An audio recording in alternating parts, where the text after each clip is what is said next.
Hello, welcome to the Healing for Artists podcast. I'm your host, Helena Yasmin, and let's just get into it. So, it's official, I've moved. Yes, I've moved. This isn't where I've moved. This background, if you're watching on the Spotify, I have moved, but this isn't my new house. This is my cousin's house because I'm staying here for the weekend because tomorrow I'm running my first actors meetup in person. This is Healing for Artists' first ever IRL event, Central London tomorrow. We're doing an actors meetup for the actors that are part of my SOS self-tape group.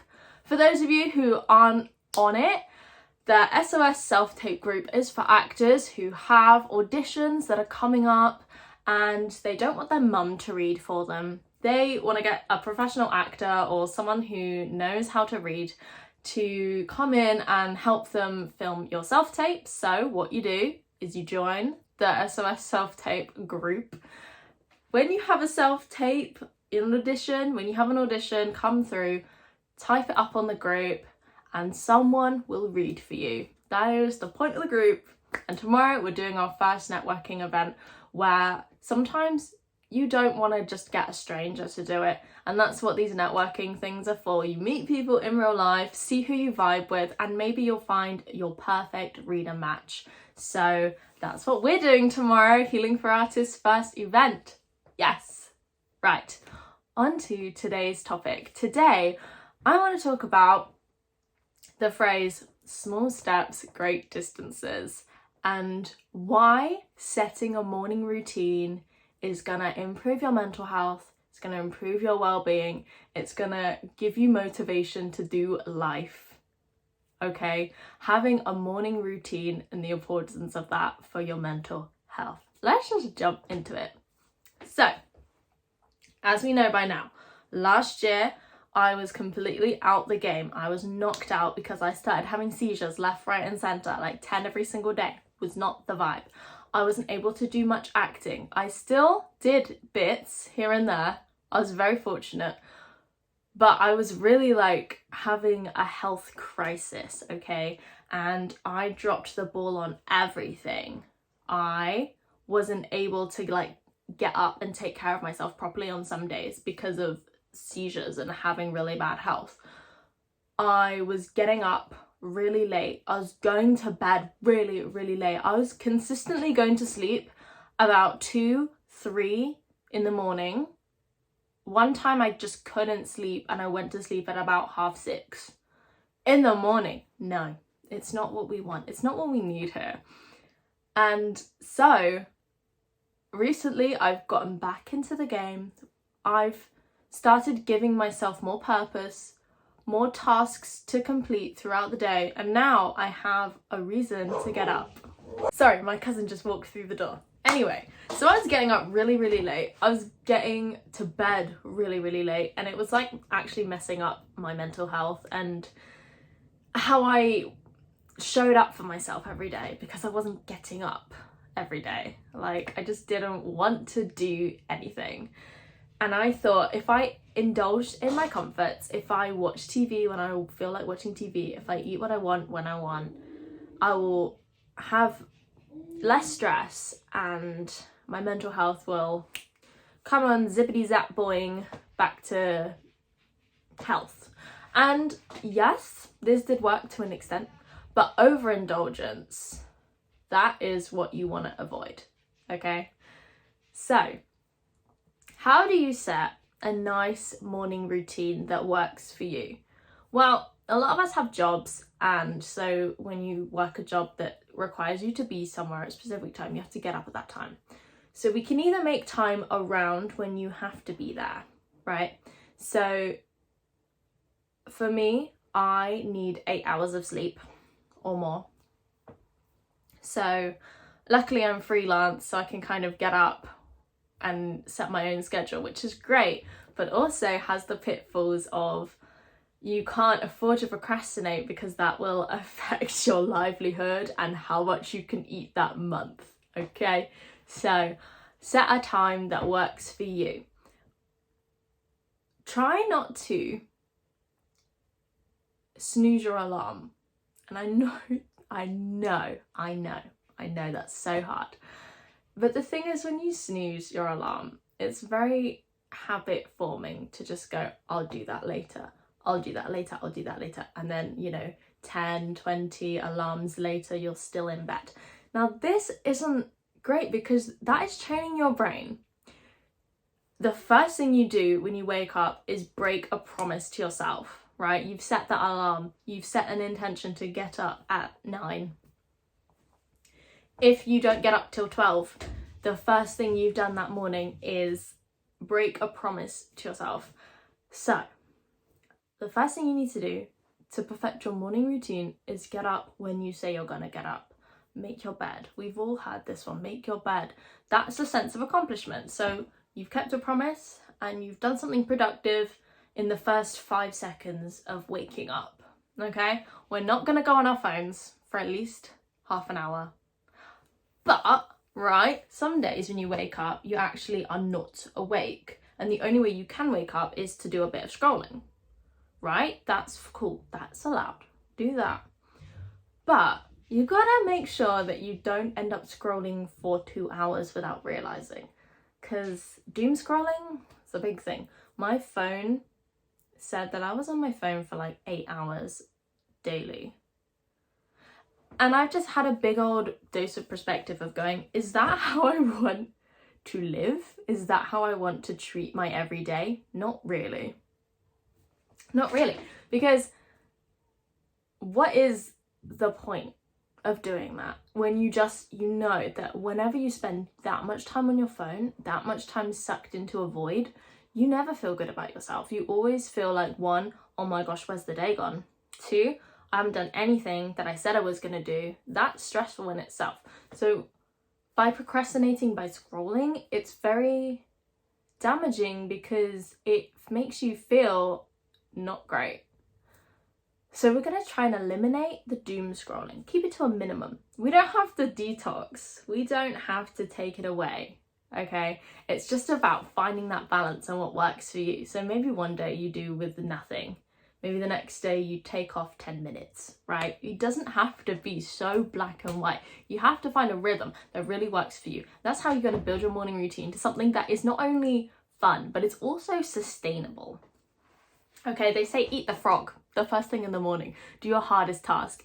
I was very against this for the longest time because why would I want to do anything that causes effort?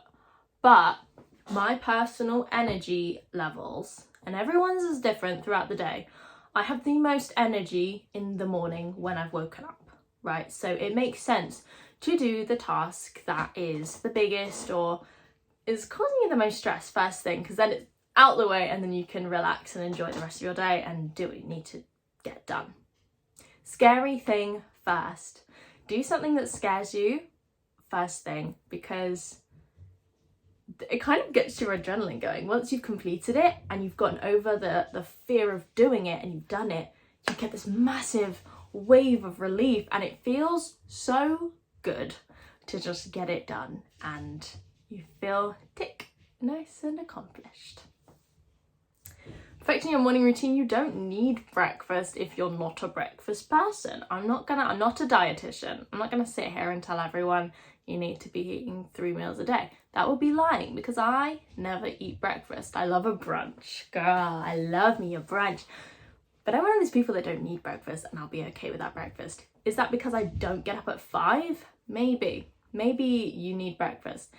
So try and get something that has a little bit of nutrients, you know? We don't need to go crazy. The point of a morning routine is finding what is perfect for you. And if you don't want no vegetables first thing in the morning, if you don't want a spinach frittata, you go ahead and not have your spinach frittata. But for me, I do like a morning smoothie because that is the way I can trick myself into having more vegetables without tasting them. I have a very big pollen allergy, so my mouth tingles when I eat bananas, some avocados, strawberries, raspberries, peaches, everything makes my mouth tingle, which isn't ideal. And I found out that is because of the way food gets processed and the pollen that is on it is what's causing the allergy. So even when you wash it, it still is causing the tinglies. But when you have it frozen, it doesn't have that because it's been processed in a different way. I learned that from an allergist on TikTok of all places. So I think if you have this as well, definitely make yourself a morning smoothie. You can put in all the vitamins, you can sneak in the chia seeds, you can sneak in some spinach, and you can't taste it. And that is the perfect way to include more health, is to hide it. Hide the health if you don't love it. Some people love it, right? If you're that girl, you're that girl, be that girl. But me, I need to have slow hand-holding and words of encouragement. Next, you're going to want to plan your day. Now, I like to plan my day the night before and then journal it in the morning to get it in my head. If I don't do it the night before, I'll wake up and just do what I feel like doing, and it's really directionless. And we kind of go around in circles and go, oh no, I never did the thing that I said I was going to do. So try and write it down the night before, figure it out, just do like a 5-minute, oh, I need to do this, I need to do this, priority list, right? I need to send this email because I have a deadline. I need to do this, done. It's not, we don't want lists and lists and lists, because that is just too overwhelming. We all love a to-do list, but we don't love it to be overwhelming, because at that point you might as well not have it, because you're not going to do it because it's too overwhelming for you to look at. So break it down, top 3, 4, whatever priorities, these need to be done, and then I just do a little arrow down here and just put other stuff that I would like to do that week, and then I try and put it into one day. What you don't want to do is write down, I'm going to do all 12 things right now, because you're not an octopus, you don't have 8 legs, you are just a person like everybody else. And when we pile on everything, put all that pressure on ourselves, it's actually very counterproductive. For me, when I have too much going on, I don't want to do any of it. I just want to not look at it, because it's too much to even acknowledge and focus on, let alone tick. What I found has perfected my morning routine through the day, through the working day, is the Pomodoro technique. I think I've spoken about the Pomodoro technique before, but if you're not familiar, Pomodoro technique is setting a timer, 20 minutes, half an hour, whatever is best for your personal focus. Mine's about 20 minutes. 20 minutes on doing the task, break, and then you reset the timer. So always doing a bit of work, bit of break, bit of work, bit of break, bit of work, bit of break, and that chops it up so you're forced to take the small steps. Small steps, great distances. It's better to do one small step today than none for a week, do 3 steps, and then do none for a month. Because if you take a 1 step every day, 365 steps later, you're a lot more further along than doing it 3 or 4 times and calling it quits every single time. Throwing through small steps, great distances. That is going to change the game for you. What you need to do is prioritize but not overload. When you overload, it's not going to happen. When you decide to put that much pressure on yourself, the only person this is affecting is you. No one else is feeling, maybe they're getting secondhand stress from you, but no one else is feeling that pressure like you're feeling that pressure. You could have parents that pressure you, you could have friends that pressure you, but you know internally the one that's causing that anxiety is you. And the way to break out of that anxiety and form a good habit is just to break it down. You've got to take it and make it small, actionable steps, bite-sized pieces, so it's easily digestible and so you can take those steps every day. James Clear, author of Atomic Habits, amazing book. He says that you need to get 1% better every day. And that doesn't sound like a lot. Maybe you make your bed now and you didn't make it yesterday. Maybe you go on a walk and you do a stretch, you've not done that. 1% every day. That's a big old percentage at the end of the year. If we go backwards, the next day 1% better. We're always 1% bettering. And the point is not to overthink it. It's just to go, okay, what can I do? What can I do? And we're taking back the control. We're taking back our autonomy. We're doing the steps that need to be done, and we're taking the action, and we're not putting pressure on it. And that is how you're going to create the perfect morning routine, is to just not put pressure on it. We're going to break it down. Make those priorities. Make your list, make the priorities, but nothing crazy. We don't need to overdo it. We don't want to overdo it, because in order to create consistency, we need to feel like we can be consistent. And a good way to do that is to be consistent. Now, consistent, the definition of consistency isn't do it every single day or it's not going to happen. It's doing something that is a certain style, certain way, but frequently. It doesn't even say do it every day. If you make Get Ready With Me TikToks, maybe you don't have to do them every day, but if you do them 2 times a week, your audience comes to expect a Get Ready With Me TikTok. When you set yourself up with these boundaries of I am going to do this, I am going to show up, that is consistency, and that's enough. You don't have to do it so full on. If you want to, amazing. Build it up though, because there's nothing worse than overwhelming yourself and just giving up.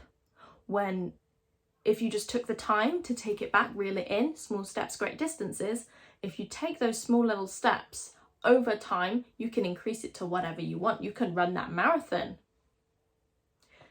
But a marathon starts with one single step. I'm sure you've had that quote, one single step. Just take that step and show up for yourself, because that way you're not breaking the promise to yourself. You are instilling trust within, so you can trust yourself. Subconsciously, you trust yourself. Consciously, you trust yourself.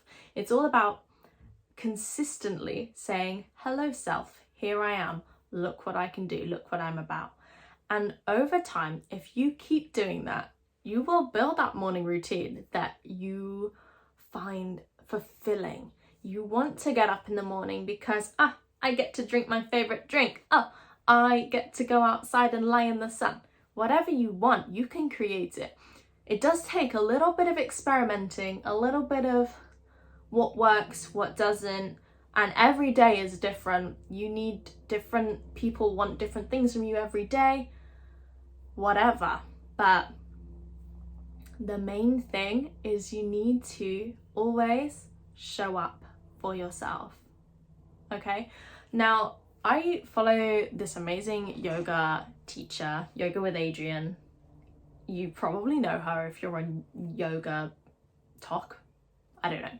But she says you always just have to show up for yourself. Even if that means you roll out the mat and just look at it, that is better than just going, I don't even want to.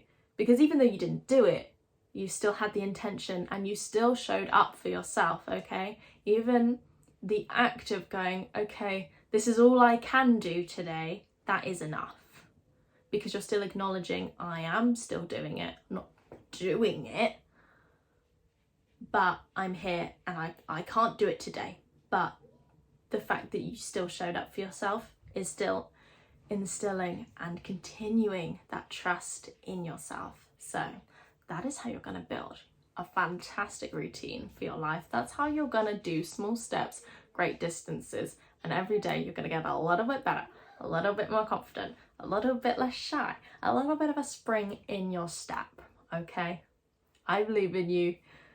This is the Healing for Artists channel. We always talk about wellness. We are destigmatizing the starving artist stereotype, and we are on a healing journey together. I'm healing from seizures and I'm an artist. What are you healing from? Let me know. You can send me an email, helena@healingforartists.com. You can follow me personally at I'm Helena Yasmin, and you can follow the Healing for Artists channels wherever they are. Thank you so much for watching or listening. I'll catch you in the next one. Stay blessed. Bye.